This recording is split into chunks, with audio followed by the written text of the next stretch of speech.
You're listening to Happy Voicing. I'm joined with a very special guest today, someone who you might recognize and love their work.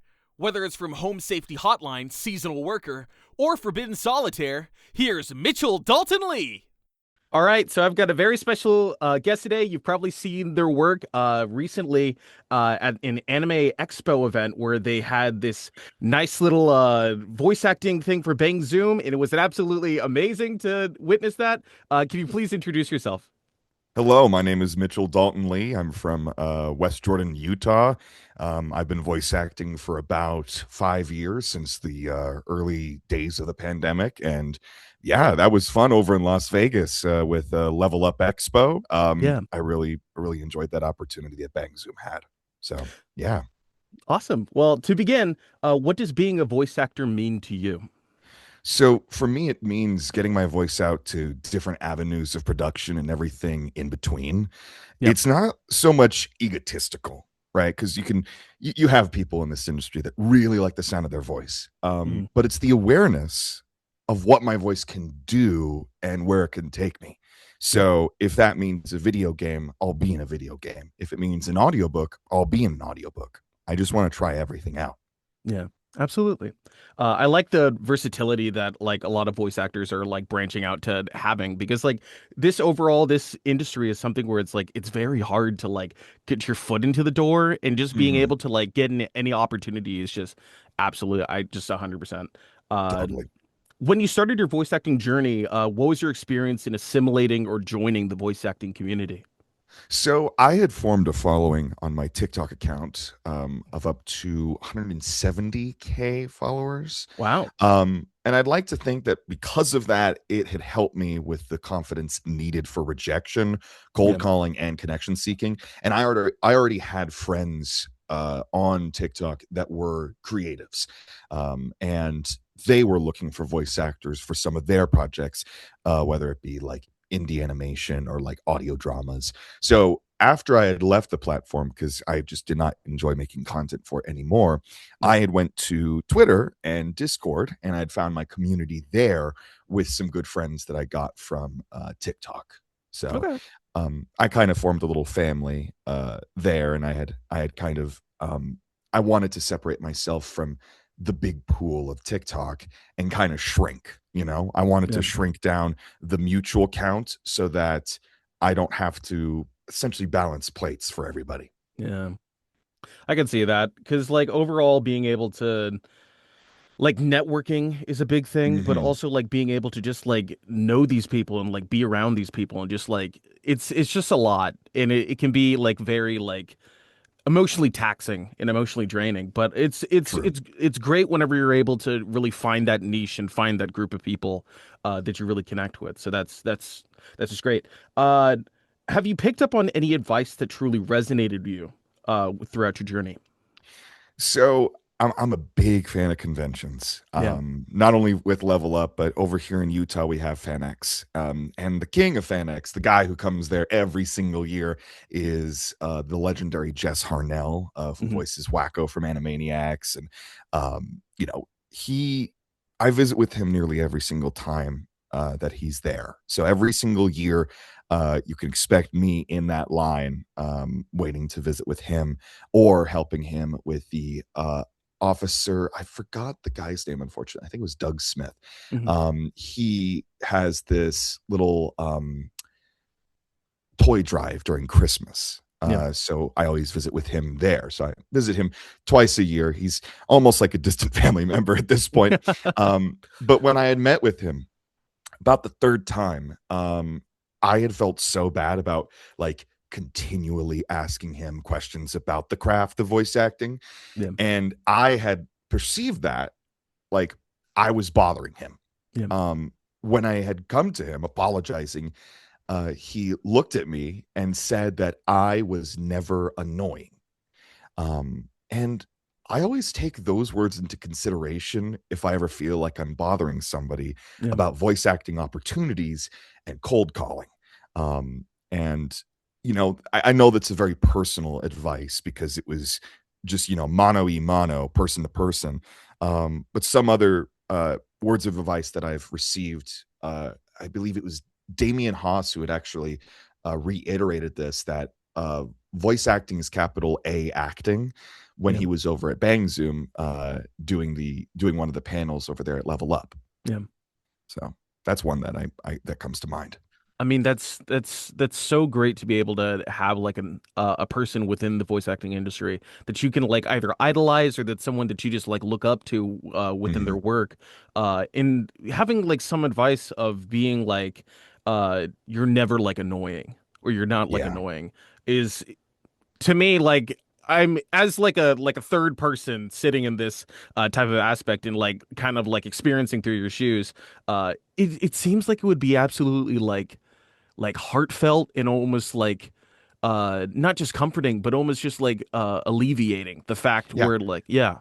It validates it. Yeah. And oftentimes that's what you're looking for, not just with your auditions, but like with you as an actor. Yeah. And that could be very difficult to understand if you don't have the self-esteem or the self-confidence that can be required for this, Yeah. you know? So, yeah. So a big question, with AI becoming more rampant and many companies attempting to convert to more AI practices, which in turn steals opportunities from human workers, what are some strategies that you practice to make sure that you deliver and associate with real human voices?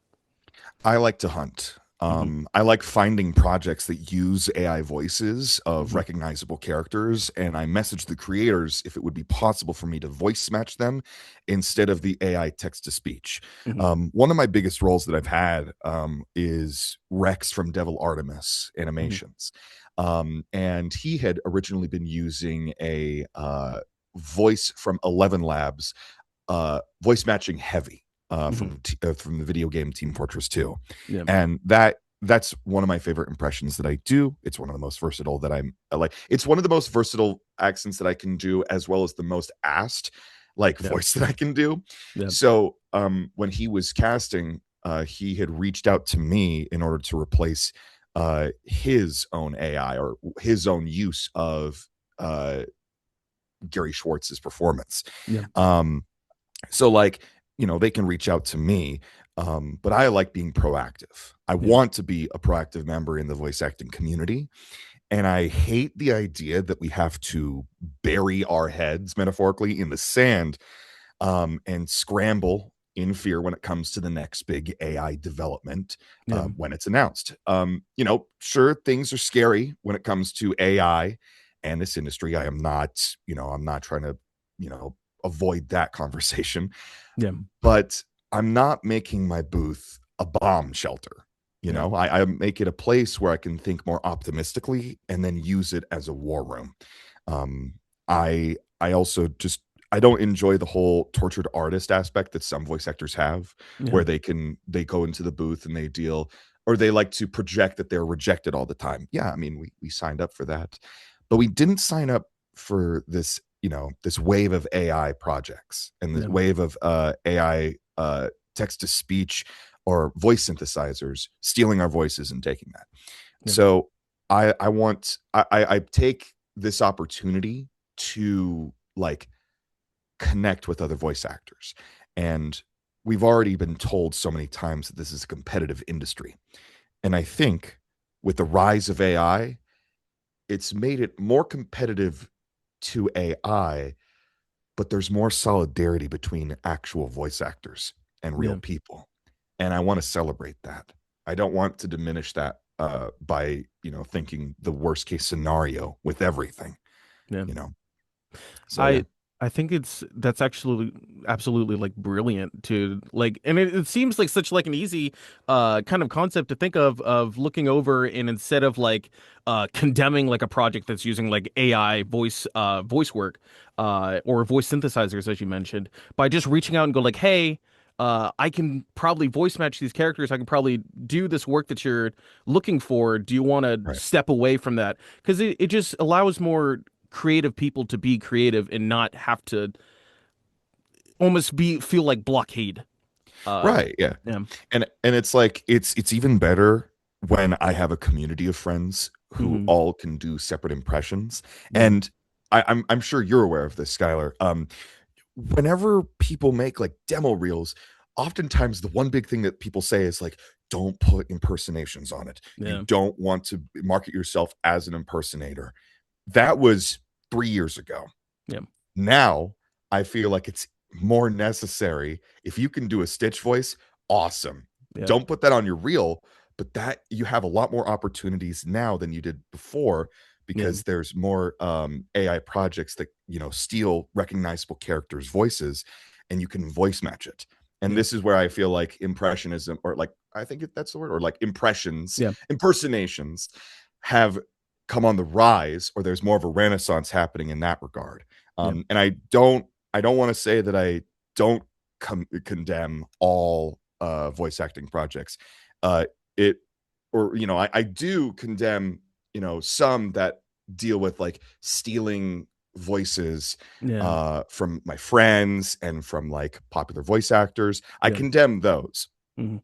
I feel like you have to have a positive interaction with some of these creatives that use AI, Yeah. or I don't know if creatives is the right term, but Right.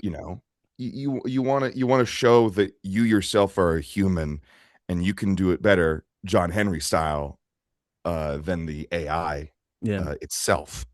And you got to do that with like kindness and compassion, instead of just this immediate, put them on blast, we're done. Yeah. Well, how do you, in your opinion, going along the concept of like AI, but also now introducing the concept of senior talent, how can Mhm. young people seeking entry into the business compete with both AI and senior talent? So most memorable projects coming out today in terms of VO work are independent productions. Yeah. So you have Glitch, Zam, Spindlehorse when it began, all hired voice actors, off union, um, all of them being independent. Um, I feel like there's a better chance of getting involved in a project that can make thousands, even millions of dollars, if that's what you're looking for, Yeah. uh, in terms of a independent production, than any like production that you can find on the television, or Yeah. even commercials that may and can utilize AI. Yeah. Um, so I feel like we already have I wouldn't say that's a crutch, but that's definitely a saving grace that voice actors have, in terms of you know independent productions being the new norm. Um, and like, not to bash any of these productions with what I'm about to say, but like, more people know about the amazing digital circus than they know about any new production that's on Cartoon Network. True. And the industry has been, and it is changing, you Yeah. know and I feel like that's ripe with opportunity right there, you Hmm. know um and seeking entry can mean a lot of things.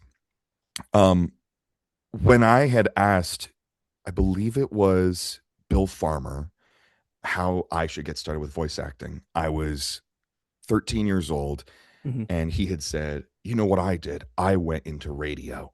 And I said, cool, I'm going into radio. And I loved my time over at 90.9 KRCL. I really enjoyed it. It didn't get me to be like goofy Yeah. in terms of Bill Farmer's path. Yeah. So you have these paths that other voice actors and legends have taken, and it's been overgrown. Those are the old paths. I feel like with the advent of the internet, and with the versatility voice actors can really, you know, advertise themselves with, every path is different, and they can Yeah. make that for themselves. And all we have to do as voice actors, as we continue throughout our careers and our own paths, is that we commend those who are getting started without immediately bashing them with the, you're going to get rejected so many times, and there's the possibility that AI is going to steal your voices. Yeah. If you give them that positive mindset, they'll be able to take that with them and make their own path alongside with you. I really love that. That's Mhm. I chills. Uh, Thank you. in your opinion, what preparation do you see as most helpful for the field? So this can either be like vocal warm-ups getting into it, or any like advice that you've gotten from your experience garnering all the way up to this point. Uh, or just in general when you get into the booth and you get into that mindset, or whenever you email people, go cold calling, uh, Mhm. just what type of preparation do you think is important? Gotcha. So baseline preparation that I had going into this industry was I was a theater kid growing up, Mhm. and I had taken the skills that I had learned of projection, diction, sibilance, all of that into the booth. And the preparation that I feel or that I use today is so right before I get into the booth, I do like about a 5 to 10 minute vocal warm up. I then go into the booth and I check with all of the stuff that I need to get done on various whiteboards that I have both virtually and physically. And that can look like, a full blank whiteboard if it's not a good, if it's not a good turnout, Yeah. or it can look like a full board. I need to be in my booth 24/7 and I need a feeding tube from the very top like a little hamster in the booth. Um and uh what I do is I take breaks. Yeah. Damian Haas had mentioned you got to be a well-rounded voice actor, and that means understanding your limits. Yeah. And that's no way to defer yourself from a or deter yourself away from a challenge or from the Mhm. challenge of voice acting, but it's to give yourself like a break. You're not your character 24/7 method acting it. Yeah. You're that character in those 30 or 40 minutes inside that booth in the full dark with the screen flashing text at you and you reading that. Yeah. Um, and I think uh, another helpful like tools that I've used is I have a dog clicker inside of my booth that helps me with audiobook narration. So if there's any bloopers, I click it and then I can Mhm. see on the format or the wave format, I can see there's a little like big hit right there. Yeah. Honey is a fantastic remedy for voice acting or for voice pain, soreness of the throat. Drink water. Don't Mhm. drink water that is cold, like, from the fridge. Drink it Mhm. at room temperature. That Mhm. helps a lot. Um, and like the thing that I always tell myself, and this is the last thing I'll say about preparation, is that I tell myself that this isn't the end of the world. Yeah. If it's a big role and it's a big audition of like an anime or an independent series that has a character or a voice actor that I really aspire to be, Yeah. I don't let that control me. Yeah. My mom always says, and I love my mom, and happy Mother's Day out there. Mhm. Um, you gotta you gotta eat the elephant one bite at a time. Yeah.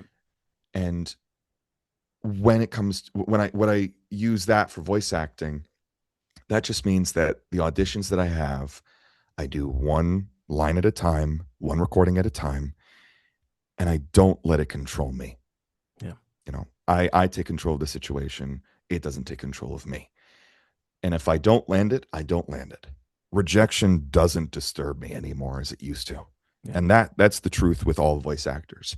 And that's not me sounding like, I'm advocating for more rejection, or I'm complaining about that. No, that's what I signed up for, you Yeah. know. Has there been a role for you? We kind of talked about this a little bit earlier. Has there been a role for you that has been rewarding for you, whether that's been rewarding for you like in a mental space or been rewarding for you as getting your name out there? Mhm. What would you say has been a role that has been rewarding to you? So when I went to Isekai Con in 2024, or Hmm. Isekai Anime Convention over here in Utah, the Hmm. Arizona Voice Acting Guild, or the Las Vegas chapter of the Arizona Voice Acting Guild, was over there, and I had competed along with some other voice actors over here in Utah, doing ADR challenges, Hmm. and that helped me train to get ADR gigs and dubbing gigs in the future. Mhm. But the thing is in the audience that day was a Courtney Lives, or her name is Courtney Lives, and she had noticed that I have this really deep voice, a very villainous voice, and she had talked with her husband Nick Lives, Mhm. uh, the main guy and the main owner of the production company Night Signal Entertainment, Okay. the people who made Home Safety Hotline, Yeah. as well as the most recent one, Forbidden Solitaire, Mhm. along with Great Gray Alien Games. When I had went to Las Vegas for the Masters division of that competition, in the Millennium Bar. I remember where it was. I was Mhm. in a Hunter S. Thompson costume, and Courtney was, I believe she was in a Belle cosplay from Mhm. Beauty and the Beast. Mhm. And I remember, like a princess, she comes to me with her arms open and she's like, "You're in Home Safety Hotline now." And I'm like, Mhm. "What?" This is my very first voice acting gig with a video game. Mhm. What? What are you talking about? You're in Home Safety Hotline. We're making a DLC. And I voiced two characters in Home Safety Hotline, the seasonal worker DLC, Steven and Whitaker, and that was my very first voice acting role in a video game. Yeah. And that was massive for me because I love video games. But the thing that got me, like the thing that helped me pat myself on the back, Mhm. because it's very difficult to do that for me, Yeah. was I grew up with Game Grumps.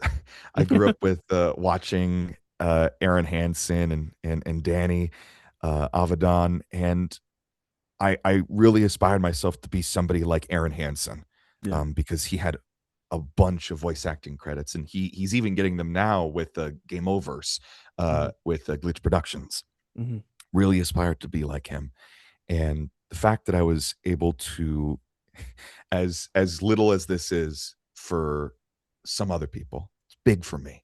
Mhm. Hearing my voice and seeing that orange polka dot background with them listening and watching and reading what I was saying Mhm. was so big. Yeah. And Night Signal Entertainment gave me the opportunity again to do that with Forbidden Solitaire, because Mhm. I'm the narrator, and I'm not going to spoil too much about my character. So Of course. I'm Of just gonna course. say narrator and the shopkeep. That's all you need to know. That's all you need Yeah. to know. But Absolutely. they gave me that opportunity again, and seeing the validation from people who have played it and people who have reviewed it and saying, we really like the voice acting on it, in both Home Safety Hotline and with Forbidden Solitaire. Yeah. That outward validation is something that we all crave. It's not something I need. It's kind of like ice cream. I know Yeah. I'm going to need food, but it's not going to be ice cream 24/7. Yeah. Absolutely. Yeah. Has there been, or sorry, is there any work, roles, or classes that you would like to share for any aspiring voice actors? So this can either be what you're promoting, or anything that you've taken, or anything in general, or just Gotcha. any roles that you've got coming up. Gotcha. Well, I'll say this in terms of classes. The best classes I've ever taken, period, have been over at Iolite Studios over in Dallas, Texas. Mhm. James Larrabee, he's a fantastic instructor. He brings over people from Crunchyroll, Gearbox, and their own talent agencies, to essentially teach about 10 people in a room over in this office complex. And Yeah. it was Southwest Dallas, and they go through everything, and you're in that room with people who, you'll look at anime credits and they have their name written all over. Mhm. Like, I remember I had gotten a class with Sean Gann, legendary Sean Gann, and uh, he had instructed about 10 people in that class, and he did one-on-one sessions in these booths, and I really enjoyed my time doing that. And a couple months later, I'm watching the Reze arc with my roommate, and we look at the very end to see about the dubbing actors for it, Mhm. and the casting director was Sean Gann. Yeah. And like the fact that you're able to see these people that you worked with, or the way that you worked under, do their own thing and do it massively and fantastically Yeah. is crazy. Um, in terms of like work, the thing that I would say about for aspiring voice actors is audio dramas. Yeah. Audio dramas are really big, and if there's an audio drama, and take it from me, if there's an audio drama that you're listening to and you really enjoy it, reach out to the people who make it, because that was my story with Seven Lamb and Tower 4. I was really enjoying my time listening to it, and I thought to myself, I can be in this. I have this weird little thought where it's just like, maybe I'll try. Why not? Yeah. I'll tell you what, most of the roles that I've received are on the precipice, or they lie on the precipice of why not? That, like, why not? Why don't I audition for this? Why don't I try out for this? Yeah. When I ask myself that question, that's when I get the roles. So that's some advice. That's some work that I would recommend aspiring voice actors. And also, if you voice act, don't call yourself aspiring. Absolutely. You're a voice actor. I don't want people to second guess themselves in this industry where you're already doing that for a career. Right. So, yeah, that's what I'll say. And just as a final question that we have, thank you already for your time. Of course. Thank you. If you were to give a bit of advice to a younger you with all the experience you've garnered up to this point, what would you say to a younger you? Invest in Bitcoin. No, I don't like cryptocurrency. But what I would say to him is something I reiterated earlier, is that it's not the end of the world. Yeah. It's not the end of the world. He already had a positive mindset going into this career, or going into what is going to be his career. Yeah. So what I'd probably say to him is, in terms of community, get yourself invested early on. Yeah. I would say, find friends that have the same goal. And this goes beyond just regular VO or VA work. We're talking about artists, animators, musicians, painters, writers, poets, all of them. Yeah. Find that community and stick with it. Because when there is no family in the real life for anybody, you have that. And I think it's also special to recognize that there is no, specific way that you have to do this. There's no path that you have to take. There's no boxes that you have to check. You can make those for yourself. You can say, I want to be in a video game. I want to be in a video game. I want to be in an anime. I want to be in a, audiobook. Yeah. You can have those personally. Is there one written in stone that all voice actors have to do, like passing the torch? No, there isn't. And that could seem hopeless.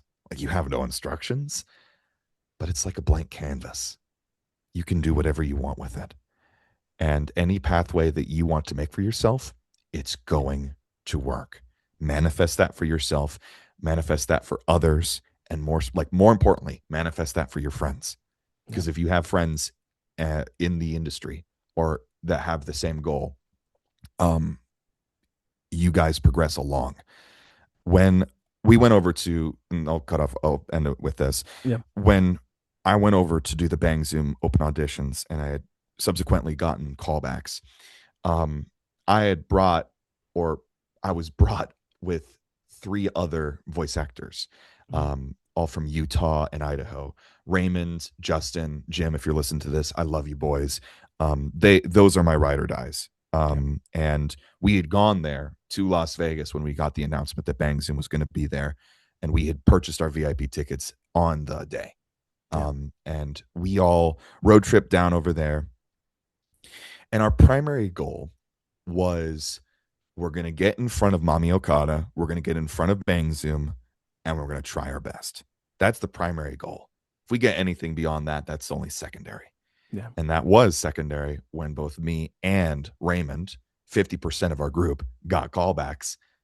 From the 300 people that auditioned, only 15 people got there. Two of us got into that, which is massive, insane. Yeah.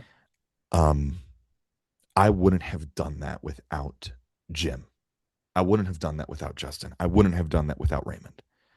If I was there alone, I don't know where I would be. Yeah. So it's incredibly important, younger Mitchell, as well as all voice actors out there. Your friends that you have, they can help you. And a door opening for them doesn't mean a door isn't opening for you. And the same way around. If a door opens for you, the door can open for them. I absolutely love that. That's so beautiful. Well, thank you so much for coming on today and providing a voice for our fellow voice actors or anyone who is interested in voice acting. Thank you so much. It was an honor, legitimately. Thank you. Thank you. Thanks for listening to this edition of Happy Voicing. I hope you enjoyed it, and remember, whether you're starting out or experienced, break a leg and happy voicing.